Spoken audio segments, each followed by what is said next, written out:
groet ook vir ons vriende wat deur sosiale media na hierdie boodskap gaan luister.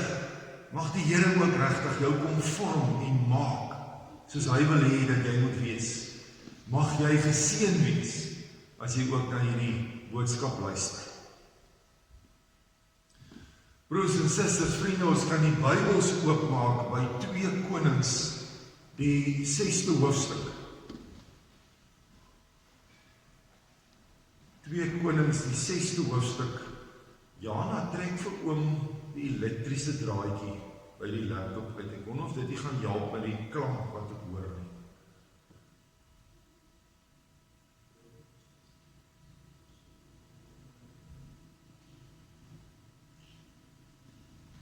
Lig die laptop so 'n bietjie op.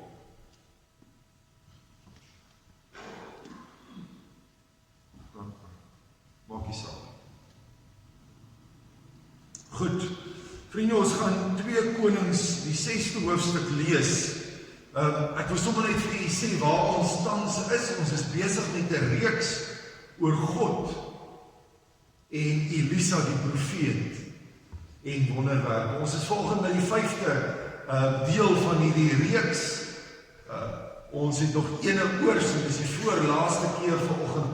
Volgende Sondag gaan dominee Jan Heenop van Stilbaai bietjie met julle praat en die reeks afsluit, want ons is nie volgende week hier nie. So dan kan julle kom en dan kan julle dit geniet, 'n slag na iemand anders luister. Ons het so ver het ons gekyk na die wonderwerke. Hierdie week het ek vir julle so gedeelte uitgestuur en wil ek amper sê oor die alledaagse, hoe God by die alledaagse wonderwerk doen, waar daai buie in die water val en hoe God deur Elisa 'n stuk ysterbuil laat dryf op die water. Dis ongelooflik, nee, dis gelooflik. Ons het verlede week gesien hoe hierdie vyandige offisier Naaman, wat melaats is, deur God genees word. Ons het gesien hoe 'n weduwee wat aan die einde van haar hoop is, deur Elisa gehelp word met 'n klein erde kannetjie, klein bietjie olie, wat sy uitgooi en uitgooi en uitgooi en uitgooi en uitgooi en uitgooi en uitgooi, en dit hou nie op nie, en God doen 'n wonderwerk en vermeerder daai olie. Ons het gesien hoe word Jerigo se water wat onbruikbaar is, hoe word 'n hele stad gehelp as hulle water bruikbaar word. Die een les na die ander les wat ons leer. Ons kom vanoggend en ons hoor in 2 Konings 6 vers 8 die volgende. Lees dit saam met my. Ek glo jy het jou Bybel hier. 2 Konings 6 vers 8. Die koning van Aram was in oorlog met Israel gewikkel en het telkens met sy offisiere afgespreek dat hy op 'n sekere plek sou kamp opslaan. Die man van God, dis nou Elisa, het dan aan die koning van Israel die volgende boodskap gestuur: pas op dat u nie na daardie plek toe optrek nie, want die Arameërs trek soontoe op. Gevolglik die koning van Israel boodskappe deurgestuur na die plek toe waar die man van God aan hom genoem het en hom gewaarsku. Die mense daar was dan keer op keer voorberei. Die koning van Aram het baie onrustig geword hieroor. Hy het sy offisiere laat roep en vir hulle gesê: ek wil van julle weet, wie van ons dra nie spoor aan die koning van Israel? So hy beskuldig sy eie mense. Hy dink daar's daar 'n verraaier tussen hulle. Vers 12, een van die offisiere het hom geantwoord: nee, nie een van ons nie, majesteit, maar die profeet Elisa, daar in Israel, kan vir die koning van Israel vertel wat u selfs in u slaapkamer sê.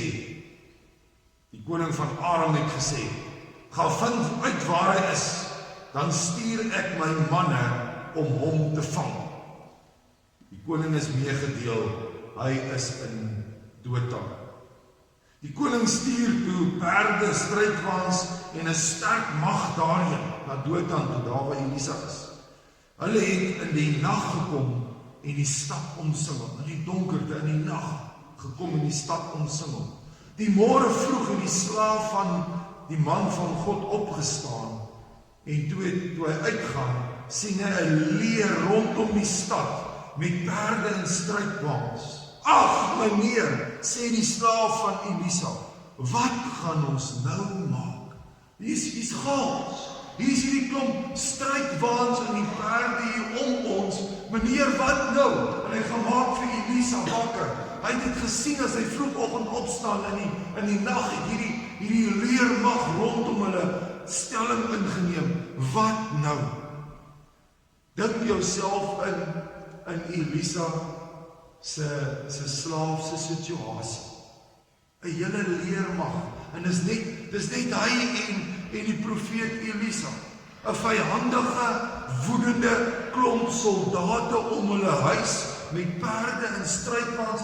Waar jy kyk, is dit. En hulle kom om te kom wraak neem. Hulle kom nie om te kom geselsies maak, maar om wraak te neem, om te kom oorlog maak. Hulle twee, Elisa en sy slaaf, en hierdie oormag.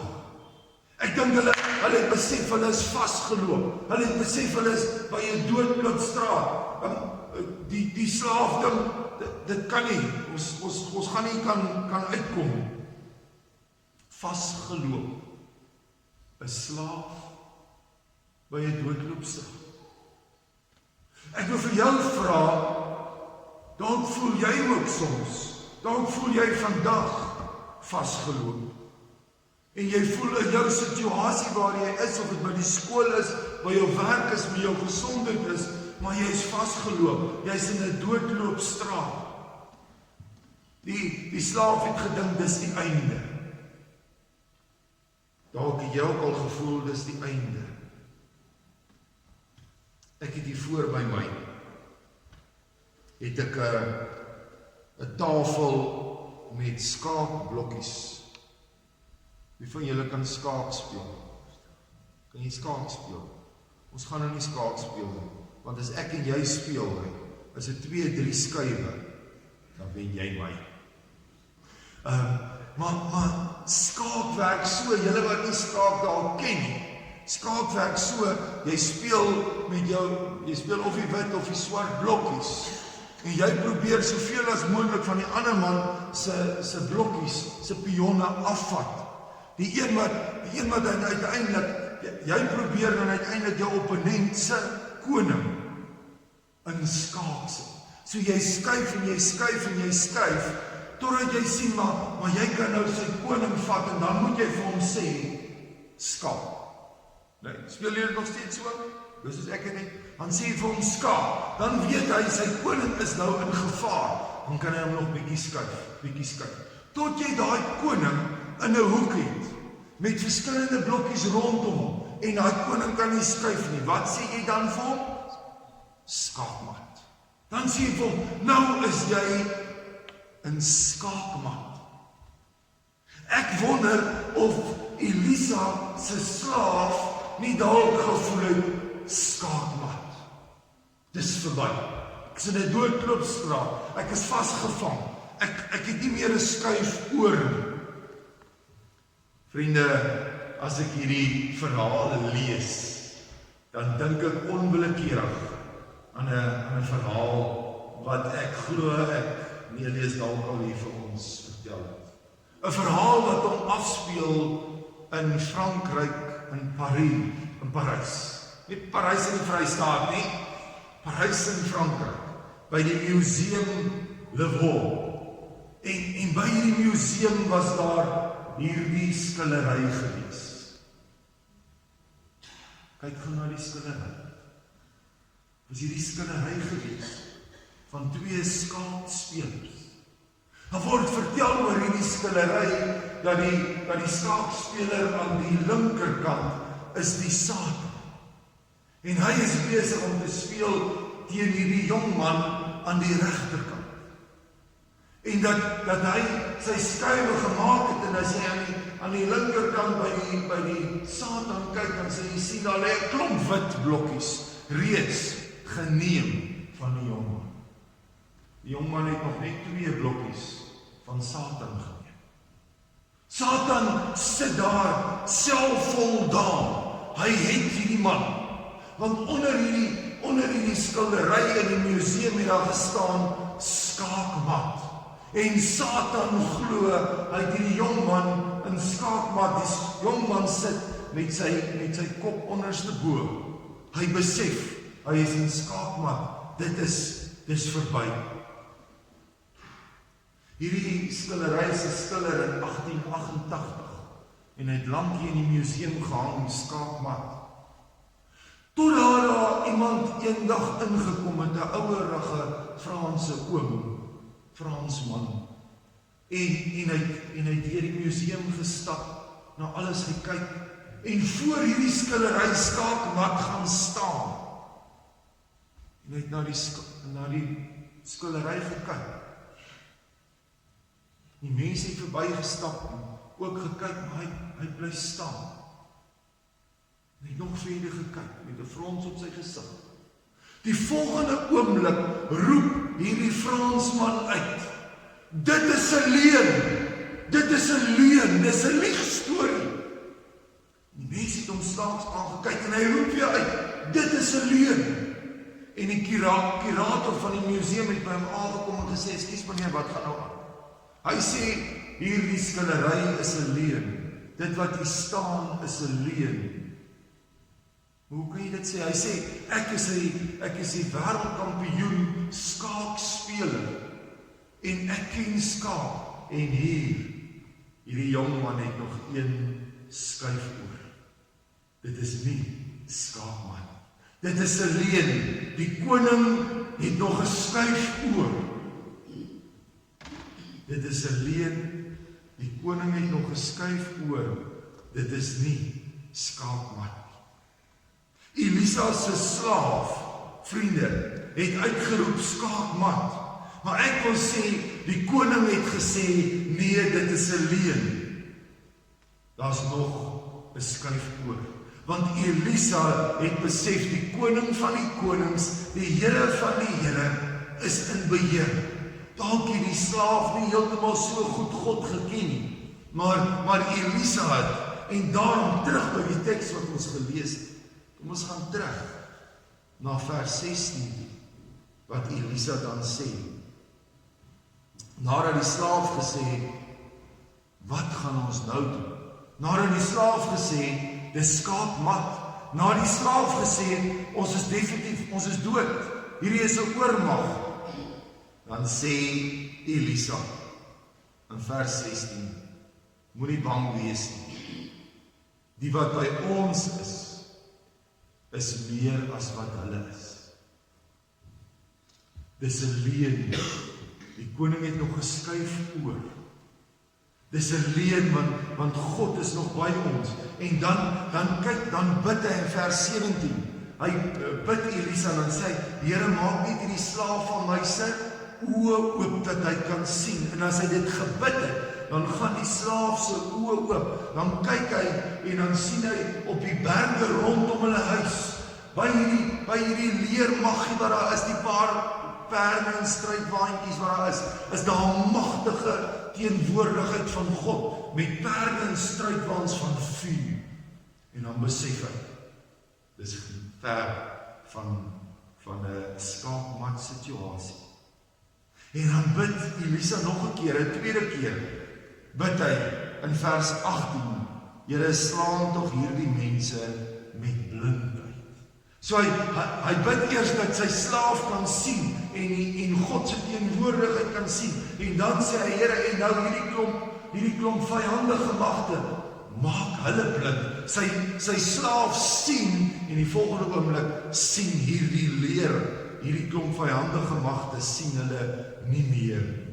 En hy stap na hulle toe en hy sê vir hulle, kom julle is eintlik op verkeerde plek. Kom, ek sal vir julle vat na waar julle wil wees. Ek sal vir julle vat. En in hulle blindheid volg hulle vir Elisa. Hy wat eintlik Hulle wil hom doodmaak. Hulle luister na hom, en hy volg hulle so 15 km suid van Dothan, is die hoofstad van Israel op daai stadium, Samaria, en hy gaan by die poort van Samaria in, en hy roep die koning van Israel op daai stadium, Joram, en hy roep hom, en Joram kom af, en die volgende oomblik, dan bid Elisa weer, Here, maak hierdie mense se oë oop, dat hulle kan sien, en as hulle oë oop gaan, dan staan hulle in Samaria, met die leermag van Israel om hulle, en ek kan net dink, toe dink hulle, wat? Skaakmat. Toe dink hulle, skaakmat, dis die einde van ons. Hier staan, en dan vra die koning vir Elisa, maar wat moet ek nou doen? Moet ek hulle doodmaak? Dan sê Elisa, nee. Nie skaakmat vir hulle nie die einde van hulle nie, want hulle moet iets leer. Hulle moet die grootheid van God leer. Hy gee vir hulle 'n feesmaal. En hy stuur hulle terug na hulle koning toe, Ben-Hadad toe, na die koning van Aram toe. Gaan maar terug na hom. Gaan vertel wat gebeur. Skaakmat. Ons as kinders van God, ons wat koning, priester en profeet van God is, ek en jy wat bely, ek dien die Here, ek is sy kind, ons kan verseker wees, dis 'n leuen, die koning het nog geskuif oor, dis alles behalwe skaakmat in my en jou lewe. In die Bybel, nie net Elisa nie, maar in die res van die Bybel leer ons baie keer van sulke skaakmat situasies. Kom ek herinner julle gou dan. 'n klein seentjie staan met 5 broodjies en 2 visse in sy hand. En voor hierdie klein seentjie staan daar 5000 mans. En die een was er nog vrouens en kinders ook, soos kan maklik sê 15000 mense staan voor hierdie seentjie. Hy moet vir hulle kos gee met 5 broodjies en 2 visse. Is dit moontlik? Nee, verseker nie. Skaakmat. Nee, dis 'n leuen, want die koning is in beheer. Die koning het nog geskuif oor, en Jesus vat die broodjies en die visse en hy deel dit uit aan die mense, en almal kry daar so 12 mandjies vol oor. 'n jong man word weggevoer, saam met sy 3 vriende, Sadrag, Mesach en Abednego, weg van hulle huis af. Hulle is in 'n skaakmat situasie. Maar Daniël bly bid, en omdat hy bid, vat hulle hom, en hulle gooi hom tussen 'n klomp hongerleeu's in. Skaakmat, dis verby. Maar nee, die koning het nog 'n skuif oor. God bly in beheer. Daniël is 'n nag lank daar, maar hy word daar uitgehaal sonder dat hy enige iets maak. Dit wat vir ons na skaakmat lyk. Martha en Maria laat weet vir Jesus, ons broer is ernstig, ons broer Lazarus is sterf. Jesus vat 3 dae om daar uit te kom. En as hy daar kom, is Lazarus dood, dis verby. Skaakmat. Dan sê Jesus, nee, daar's nog 'n skuif oor. Lazarus kom uit, en Lazarus kom uit die graf uit opgestaan, en Jesus wek hom op uit die dood.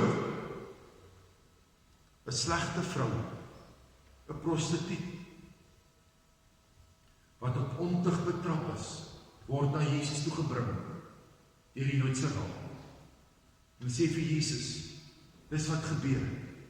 So 'n vrou moet met klippe doodgegooi word. Skaakmat. Maar Jesus sê, laat die een wat nie sonde het nie, die eerste klip gooi. Die koning het nog geskuif oor. Hulle stap weg, en hierdie vrou sê Jesus, ek gaan jou ook nie veroordeel, jy gaan sondig nie weer. Die moordenaar aan die kruis hang daar, die een spot, waar die ander een sê, Here, dink aan my. Hy's in 'n skaakmat situasie, hy gaan sterf, hy gaan verlore gaan. Jesus, dink aan my. En wat sê Jesus vir hom? Vandag nog sal jy saam met my in die paradys wees. Die koning het 'n skuif oor. Paasfees in Jerusalem, 2000 jaar terug, skree die mense, kruisig hom! Kruisig hom! Hulle slaan 'n doringkroon in sy kop in. Hulle slaan hom met stokke, hulle spoeg op hom, hulle spot hom, en Jesus word vasgeslaan met spykers aan die kruis.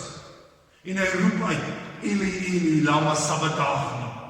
My God, waarom het U my verlaat?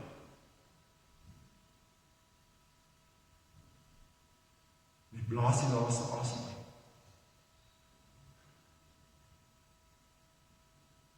En dit raak donker. Maria, Jesus se ma staan daar. Jesus se disippels het weggehaal. Dis skaapmat. Die graf se klip word toegerol. Skaapmat. Vriende, nee. Die koning het nog geskuif oor. Sondag word die klip weggerol. En Jesus se graf is leeg. En hy is nou nog leeg. Want Jesus het opgestaan. Jesus het die dood oorwin. Jesus bring vir my en jou, bring hy oorwinning. Nooit is dit skaakmat vir my en jou nie. Nooit is dit te veel nie. Want God sê ek is lief. God sê ek het oorwin. Miskien voel jy skaakmat. Miskien moet jy 'n bietjie terugdink aan jou eie lewe, waar jy in skaakmat situasies was, waar jy in 'n doodloopstraat was, en jy vanoggend kan getuig en sê, maar God het uitkoms gegee. Dink maar bietjie eers daaroor, die situasies in jou eie lewe, waar God die uitkoms wel gegee het, waar dit gevoel het, jy kan nie meer nie. Dalk in jou finansies het jy gevoel, dis 'n doodloopstraat, en jy kan vanoggend sê, maar God het op 'n wonderbaarlike manier, weet nie hoe nie, het God voorsien. Dalk was daar 'n geliefde van jou, wat terminaal siek was, en dalk het jy al gaan groet, en God het gekom, en die dokter sê vandag nog, hulle weet nie wat gebeur het nie, maar God het hulle opgewek, God het hom opgewek, vir haar opgewek, en gesond gemaak, genesing gegee. Ons kan sulke stories kan ons vertel in ons gemeente. Dalk het jou besigheid toegemaak. Dalk het God 'n ander deur oopgemaak. Ons was op ons knieë, broers en susters, die afgelope paar jaar met droogte, en ons het gesê, Here, ons kan nie meer. Here, ek weet nie hoe nie. Ons was op ons knieë met die droogte, en vanoggend kan ons sê, prys die Here vir die wonderlike reën. Dis die getuienis, en jy moet maar self dink aan waar die Here voorsien het in die skaakmat situasies. Maar dalk sê jy vanoggend vir my, Andre, maar ek is nou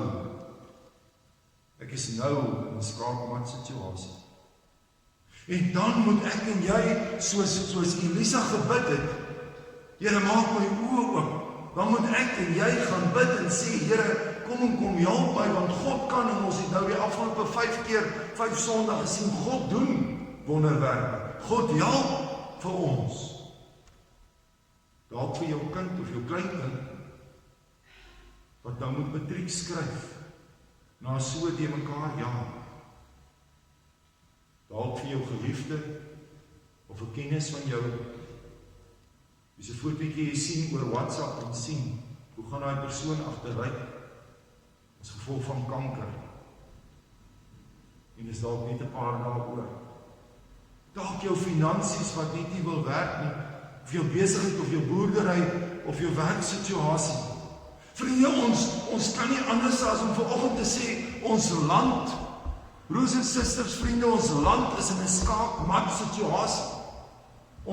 Ons boere, die moorde op ons plase is op 'n skaakmat situasie, en ons moet daarvoor bid, en ons moet vra, Here. Die koning het nog geskuif oor ons politiek, korrupsie. Die wêreld is met COVID-19 in 'n skaakmat situasie. Dit is almal daar. Hoe gaan ons hier vandaan af verder? Ek sluit af. 3 versies, ons vat dit net, dis 'n belofte, waar Elisa antwoord vir sy slaaf, moenie bang wees nie. Die wat by ons is, is meer as wat hulle is. Moenie bang wees nie. God by jou. God saam met jou. Romeine 8 vers 31. Wat is ons gevolgtrekking oor al hierdie dinge? God is vir ons. Wie en wat kan teen ons wees? Laaste vers, Romeine 8:37. Maar in al hierdie dinge is ons meer as oorwinnaars deur hom wat vir ons liefhet.